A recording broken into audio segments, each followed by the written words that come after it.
In this lesson, we're going to learn about functions. We'll learn how to determine if a map, an equation, and a graph represent a function. We'll learn about function notation, and we'll learn about how to determine the domain and range of a function from its equation. We'll start with the definition of a function. A function is a relation in which each element in the domain corresponds to exactly one element in the range. Another way to say that is that a function is a relation in which each x value corresponds to exactly one y value. In other words, for a relation to be a function, each input, or in other words, each x, may have only one output, or y. We'll come back to this picture in just a minute. So first, we're going to look at maps, and we're going to ask ourselves, do these maps represent functions? In my chapter 2.1 video, we studied relations. Remember, a relation is just a collection of ordered pairs. So all of these are relations, but certain relations can be more specifically defined as being functions. So we want to know, are any of these relations functions? Well, all we have to do is follow this very simple definition. This is a function if each x corresponds to exactly one y. Let's see if that's true. This x value, Bob, corresponds to exactly one y value, 18. This x value, John, corresponds to exactly one y value, 20. Bill corresponds to one y value, 21, and Mark corresponds to one y value, 20. So each x value corresponds to exactly one y value. Therefore, this map is a function. Some people like to visually picture functions by imagining a function machine like you see here. The way a function machine would work is that you put in an x value, and a function machine is only allowed to pump out one and only one corresponding y value. So this map would work perfectly with the function machine. You could put in Bob and the function machine would pump out his age of 18. You could put John in the function machine and the machine would pump out his age of 20. You could put Bill in and the machine would pump out 21. And you could put Mark and the machine would pump out 20. Let's take a look at this next example. We want to know, is this relation a function? Well, to be a function, there's only one requirement that needs to be met, and that is that each x corresponds to exactly one y. Right off the bat, I see a problem. This x value, Steve, corresponds to more than one y value. So the x value, Steve, corresponds to two y values. Therefore, this is not a function. We can also see that this is not a function by looking at our function machine. Remember, for the function machine to work, you put in one x value and the function machine is only allowed to pump out one and only one y value. Well, if you put Steve in the function machine would jam. It wouldn't work because you're only allowed to pump out one y value, but this x value, Steve, has two corresponding y values. If you're asked to determine if this relation is a function, I would recommend redrawing this in the form of a map. I'm going to draw the map very quickly, but if you'd like more practice with drawing maps, please watch my chapter 2.1 video. So for the map, we'll draw the x values in this first box, and then we'll draw the y values in this box. Then we connect each x value to its corresponding y value. So for example, we connect the x value 1 to the y value 1, the x value 2 to the y value 4, and so on. To determine if this map is a function, there's only one question we need to ask. Does each x correspond to exactly one y? The answer is yes. So this is a function. Let's try another one. Now, be very careful here because when you're drawing maps, you never repeat x values. So we start with the 2, then we list the 4, then the 6. We've already listed 4, so we do not list it again in our map. And here's another 4, but we do not repeat it. Next, let's draw a box with the y values. Again, with maps, it's very important you don't repeat the y values. I saw 0 twice in the ordered pairs, but for the map, we don't repeat. We only list the 0 once. Now we draw our connections. Now, to determine if this relation is a function, the one question we need to ask is, does each x value correspond to exactly one y value? No. The x value 4 corresponds to 3 different y values. So therefore, this relation is not a function. Let's try one last quick example to determine if this relation is a function. Let's draw a map. First, we'll list the x values, then we'll list the y values, and even though the y value 2 appeared 3 different times in our ordered pairs, we only list the 2 once in our map. Next, we'll draw an arrow to connect each x value to its corresponding y value. Now, to determine if this is a function, there's only one thing we need to check. Does each x correspond to exactly one y? Let's check. This x value corresponds to exactly one y value. This x value corresponds to exactly one y value. This x value corresponds to exactly one y value. This x value corresponds to exactly one y value. And this x value corresponds to exactly one y value.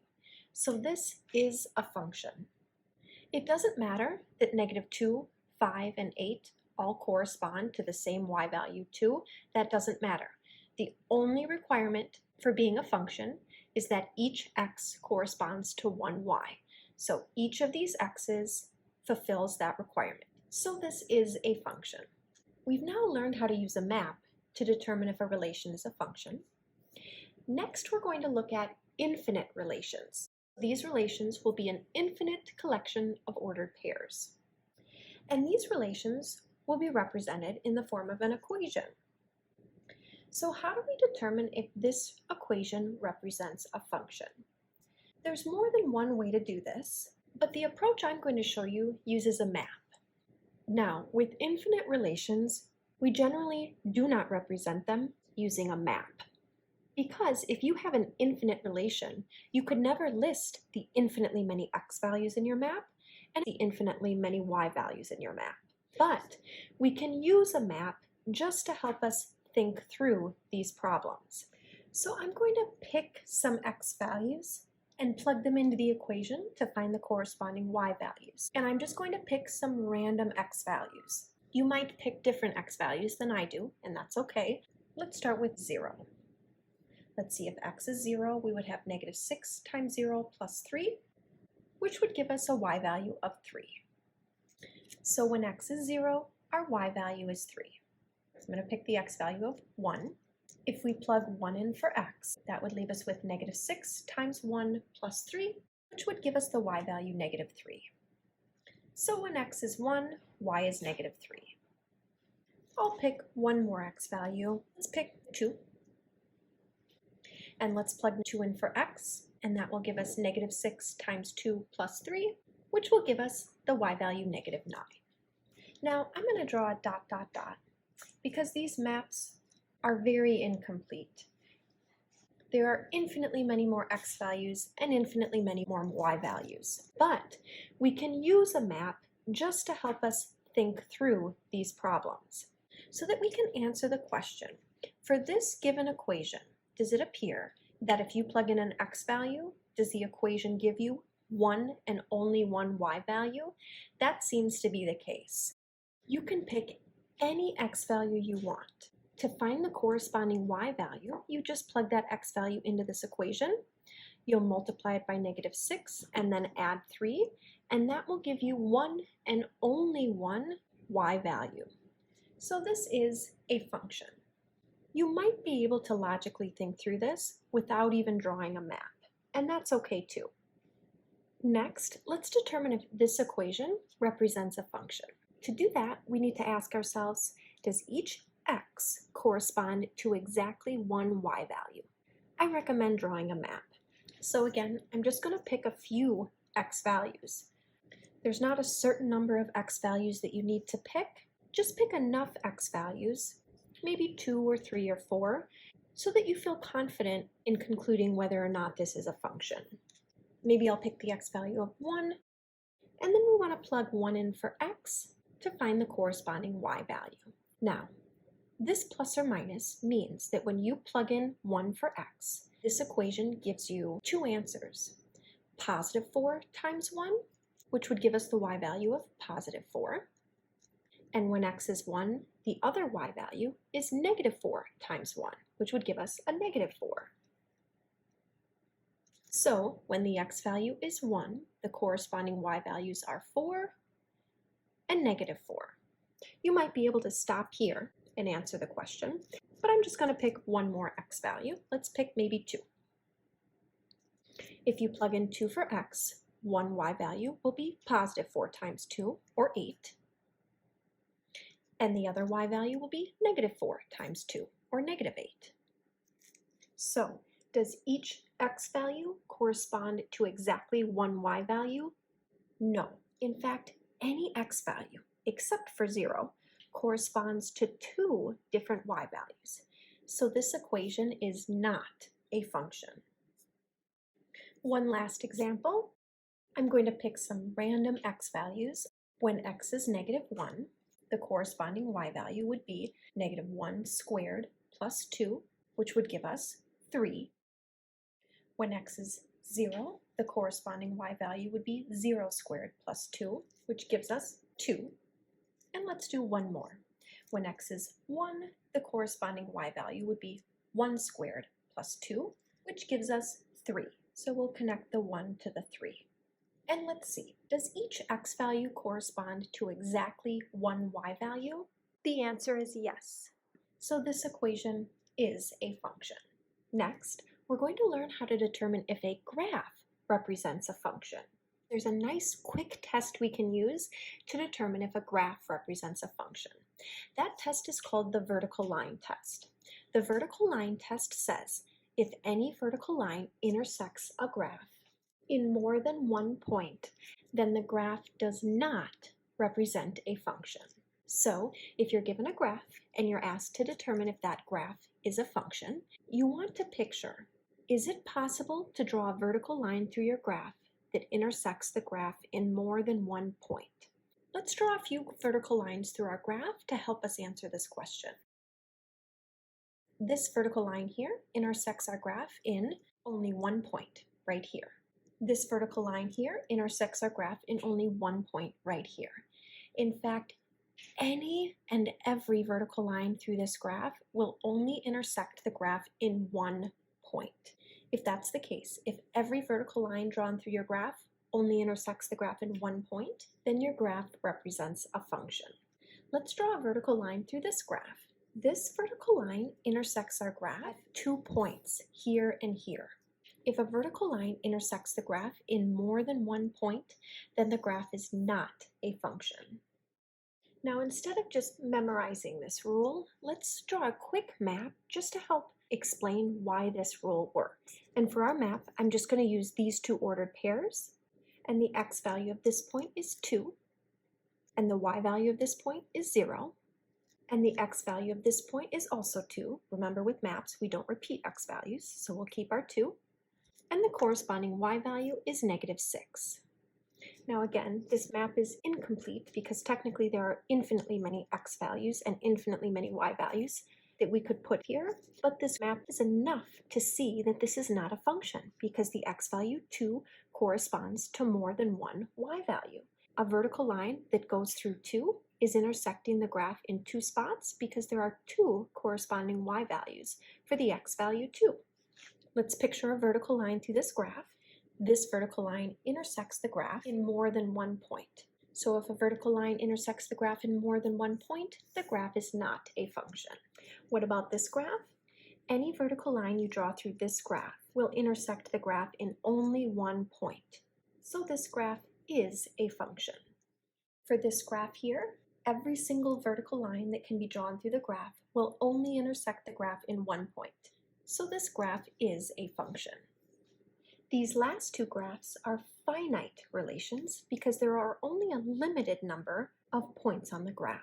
So there are only 5 points, so let's draw a vertical line through all of those 5 points. This vertical line intersects the graph in only 1 point. This vertical line intersects the graph in only 1 point. This vertical line right here intersects the graph in more than 1 point. So this graph is not a function because the x value 1 corresponds to 2 different y values, the y value 3 and the y value -2. Let's look at the last graph. Every vertical line drawn through each point intersects the graph in only 1 point. So this graph is a function. Now, as a quick side note to lead into the next page, we've had a lot of practice with this y equals mx plus b form. And we know that this equation, if you graphed it, it would be a straight line. Any line passes the vertical line test, so any line is a function. Mathematicians often like to use function notation to make it clear to the reader that we're dealing with a function. For function notation, all we do is we replace the y with f of x. This f of x notation is just a different way to write y. And mathematicians like using f of x instead of y because when the reader sees this f of x, they know right away that they're dealing with a function. And with function notation, there's a lot of flexibility. You might see it written with a capital F instead of a lowercase f. And you don't have to use the letter F. You could use a different letter like G. You could even use a different letter like H. You can even use a capital H if you prefer. Let's quickly look at the different parts of function notation. F of x is the output of the function. It's often referred to as y. So many people are more comfortable using y, but f of x means the same thing as y. The only difference between f of x and y is that you can use y with any equation, but you can only use f of x in equations that are functions. X is the input. It tells you what to plug into the function. So for this particular function, we're going to be plugging in values for x. In this particular function, our variable is a z. This is our input. So instead of using an x inside these parentheses, we put a z. In this example, our input is a q, so we put a q inside these parentheses. This letter f is what we use to name the function. So we would call this function function f. If this were a g, we would call this function g. This part is our actual function. When you plug in x values, you can perform this computation and it will give you the output, or in other words, the y value, or in other words, the f of x value. For this example, we're given this function, f of x is equal to 3x plus 1. We're asked to find f of -4. Remember, what's inside these parentheses is your input. It tells you what you're supposed to plug into the function. So we're supposed to plug -4 in for x. So to find f of -4, we look at our function, and where we see x, we're going to plug in -4. So that will give us 3 times -4 plus 1. And if we compute that, this will give us -12 plus 1, which gives us -11. So we would say f of -4 is equal to -11. -11 is what we get when we plug -4 in for x. In other words, the output of our function when we plug in -4 for x is -11. We would read this as f of 2x. Remember what's inside the parentheses, that's our input. That's what we're supposed to plug in for x. So we're going to plug 2x in for x. So that will give us 3, and then we're going to replace x with 2x plus 1. And if we simplify, this will give us 6x plus 1. And we can't simplify this any further, so we can say f of 2x is equal to 6x plus 1. In other words, when you plug in 2x for x into our function, you get 6x plus 1. What does this notation mean? Well, this negative out front could be rewritten as -1 times f of x. Okay, let's bring down the -1. Now, what is f of x? Well, we see up here f of x is equal to 3x plus 1. So let's go ahead and replace f of x with 3x plus 1, since that's what f of x equals. Now we can go ahead and compute this by distributing the negative 1. Negative 1 times 3x will give us a negative 3x, and negative 1 times positive 1 will give us a negative 1. So negative f of x is equal to negative 3x minus 1. Let's take a look at these last two examples. We're given the function g of z is equal to negative 5z plus 7, and we're supposed to find g of z plus h. So this is the input. This is what we're supposed to plug in for z into our function. So this is equal to negative 5, and then we're supposed to replace z with z plus h, and then we've got our plus 7. And now let's go ahead and simplify this by distributing. Negative 5 times z will give us negative 5z. Negative 5 times h will give us a negative 5h, and then we'll bring down our plus 7. So this is our final answer. This is what we get when we plug in z plus h in for z into our function. Let's try one more of these types of problems. Here's our given function, and we're asked to find j of negative 3. What's inside parentheses, that's what you're supposed to plug in for your variable, which is q in this case. Now we just need to simplify. Now this square does not apply to this negative.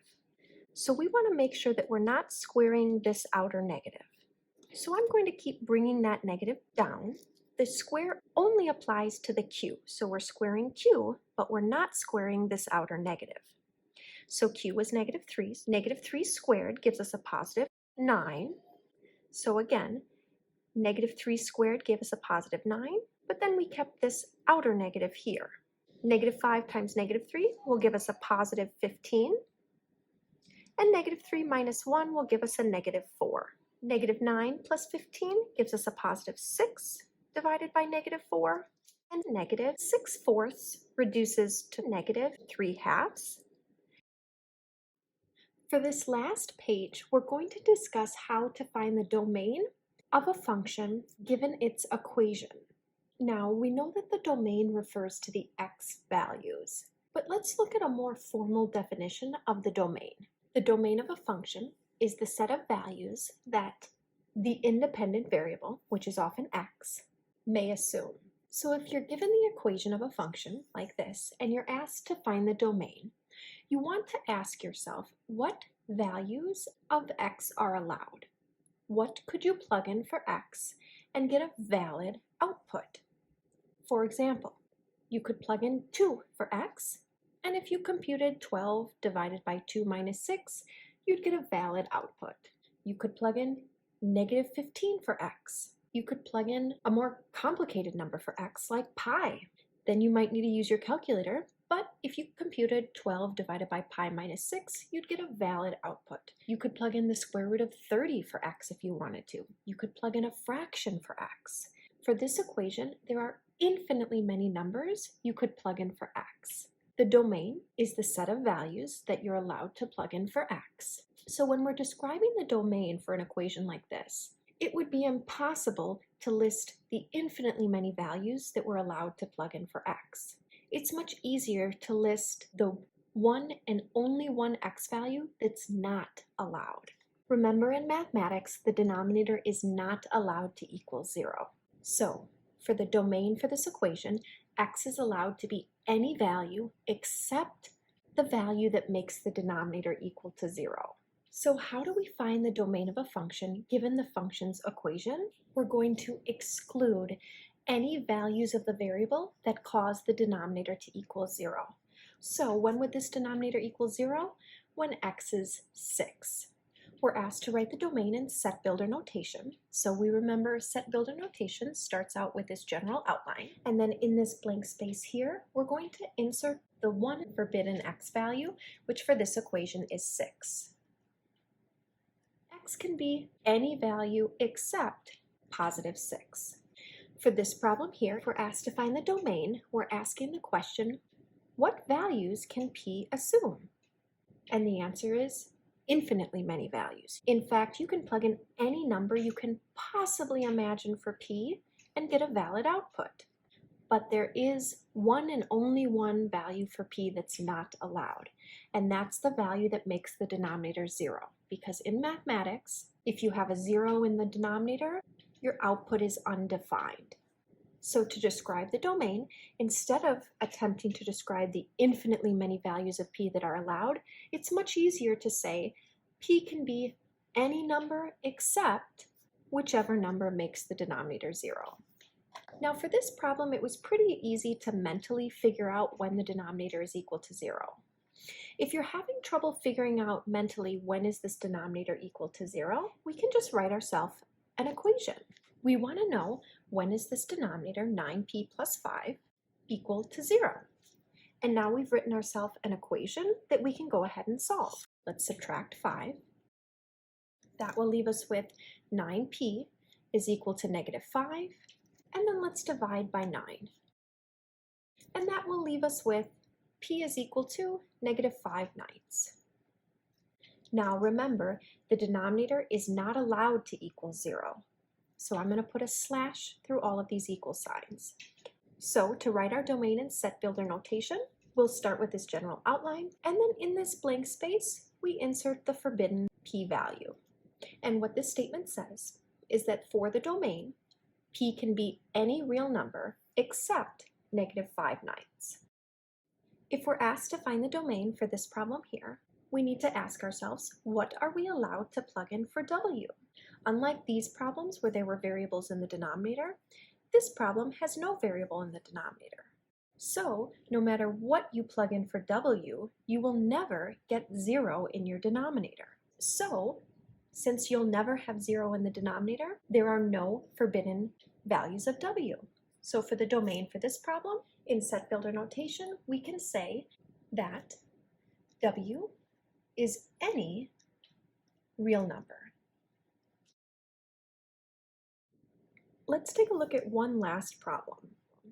So for this problem here, we're given a function, and we're also told that f of -2 is equal to -15. And we want to find the value of c. Let's start with this given information right here. We're told that f of -2 is equal to -15. Now, what does f of -2 mean? Remember, what's inside parentheses? That's what you're supposed to plug in for x into your function. So this tells us, go look at our function, and wherever we see x, we're supposed to replace it with -2. So this expression right here is f of -2. Because for this expression, we've taken -2 and plugged it in for x. Let's bring down the equal -15. Let's go ahead and simplify this sign.